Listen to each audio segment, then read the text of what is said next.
So this is the problem. The idea and observation of boundaries, such as in my boat story, is valuable, progressive, and contributes towards healing. However, the practice of boundaries is opaque and risks weaponizing psychology to get what we want. And the problem is that, as I see it, there are four different ways of working with boundaries. The first three don't work, and the fourth is impossible to do. So you can read, watch, and listen about this all over the place. But in the end, my concern is that it is just smoke and mirrors, avoiding the real issue that needs talking about. I want to explain to you why and propose a slightly different way forward. To do this, I have to take you all the way back to the beginning of how we get to the point of needing boundaries at all. This is the human brain. Forgive me, I drew all the drawings in this and they were slightly touched up. So they're actually drawings which I hope that anyone could do for themselves if they wish to explain this to someone else. And you can see that it has three parts in this model, although of course really it has hundreds or thousands. But for simplicity's sake, we can model it as having a human brain, a mammal brain, and a reptile brain. I don't know why, but the reptile bit appears to be cut off on this slide. But the red circle should have an R in it, and there should be a reptile label next to it. These evolved sequentially, so that the reptile brain came first, and then the mammal, and then the human. Interestingly, the development of a later complexity of the brain does not remove the simpler earlier part, but rather it sits on top of it, sometimes literally, to create new functions. This is similar to the way that software is written over many generations of development and updates. Software developers don't go back to the drawing board each time, but update what they've already sold you. So it's a sequential evolution, and you hope that the different parts play nicely together. This layered evolution created for us a sequence of gradually changing or adaptive responses to threat. So you can see here this idea that the earliest threat response appears to be the freeze response. Later, organisms developed a fight or flight response. And there was a refinement of this with an early warning stage of vigilance. Finally, sophisticated higher mammals developed a social engagement response to threat. For example, if you walk into a room of 400 strangers, you maybe find someone who looks friendly and offer them friendly signals, thus establishing there is no great threat to fear. When we deal with threat in our lives, we tend to start at the top of this pile and work our way down, or back in time, as it were. It's like we start with the latest software. And if that doesn't work, we go back to a legacy version and so on, iterating until we find an effective response. And by effective, I guess that if evolution is the arbiter of effectiveness, then that means the response which is most likely to allow us to survive. So let's look at how we deal with threat. I'm going to take a simple model and draw a graph of me responding to a threat. On the bottom of the graph is a time axis. So if you go to the right, you go forward in time. And on the left of the graph is a measure of activation or response to threat. You might think of this as charge in the sympathetic nervous system, or more simply, just like pressing the accelerator on a car. For example, if I'm in the kitchen and someone drops a plate behind me, the noise startles me and my system activates. Quickly, I realize that it's just someone behind me dropping a plate, and my system starts to calm down. And I return to where I was before the plate was dropped. Nothing too dramatic has happened. I just got revved up and then calmed down. We can call this activation charge in the system. But what happens if things get worse?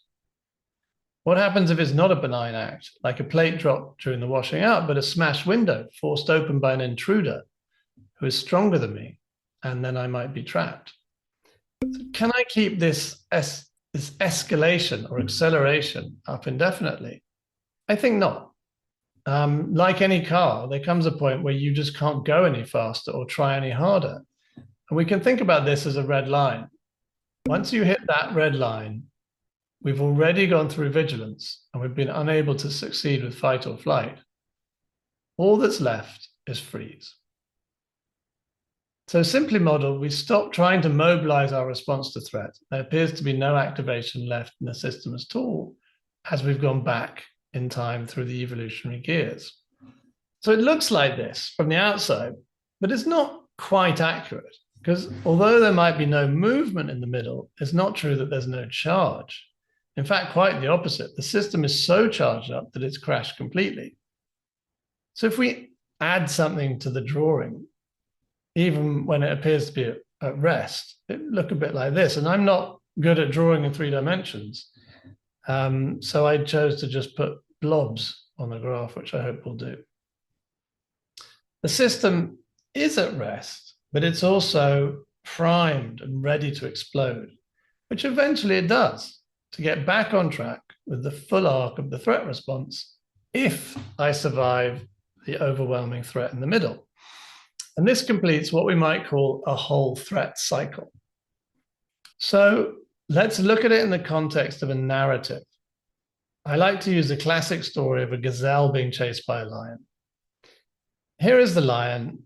Here is the gazelle on the left, minding its own business at the watering hole. And then the next picture, the lion comes over the horizon and the gazelle starts to run for its life. The lion chases it, and the gazelle is kicking its hind legs, running away. The next picture, the lion is caught up with the gazelle, and the gazelle falls into a dead faint, totally immobilized, the freeze response. If you've never seen a video of this, Google it. You can find it. It's quite remarkable. The prey appears to be dead, but it's not. And sometimes this confuses the predator, and sometimes the predator is then disturbed. And this has been observed to give the prey a chance to escape. And in this story, that is indeed what happens. The lion is chased off by, say, a pack of hyenas, and the gazelle jumps to its feet, no longer frozen because the threat has gone, and is observed to start to run and kick as if it was being chased by a lion, but it is in fact alone, just recovering from the earlier chase. After discharging all the stored up frozen threat response, it goes back to grazing in the end of the graph, unfazed by its recent brush with death, and is back to the state it was in when it was minding its own business at the watering hole. So it literally returns to the same place, or as they say in biology, homeostasis. And that is the ideal outcome. Now, why do you think that doesn't always happen with humans? Where does the trouble start? What would you say is the one great obvious difference between a gazelle and a human being?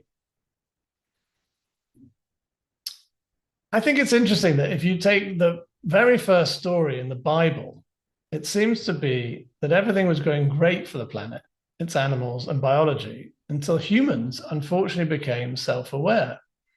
They developed what was described as the mind of God and saw things differently, including their own nakedness. It seems like everything fell apart from there. So how would self-awareness change this story above? What does it do to my pictures? So I've added in a new frame of reference here. It is not only us looking at the gazelle, but it is also looking at itself, now sentient and intelligent, and watching its own narrative. It's like, think of the black box as being what it can see about itself in that frame. So can you see where the problem starts? Which of these boxes is going to be a problem for the self-aware mammal? So box 1 seems to make sense, since the gazelle is relaxed and there's no threat around. Box 2 also makes sense. It notices that it is running away from a lion, which seems like a good idea. And box 3 also makes sense. The chase is over, a grisly fate awaits, and it has checked out completely, since there is nothing left that it can try to do to change the outcome. And box 4, well, wait, what about box 4?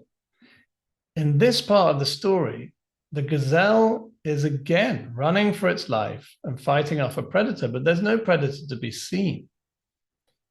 In that moment, nothing actually makes sense. There's a dissonance between what I might observe my body to be doing and what I see in my present environment. I'm freaking out, but there's nothing to be afraid of. And how would that make me feel? Have you ever seen the reaction of a crowd to a street magician? They might observe something happening before their very eyes that was impossible, like a pen pass through a plate of glass or a bottle of liquid disappear. Their reaction, it seems to me, seems very similar to fear. We are meaning-making machines. We gain our evolutionary advantage by knowing how things work and controlling the outcome of life accordingly. When things don't make sense anymore, we lose all of our advantage and correspondingly our confidence.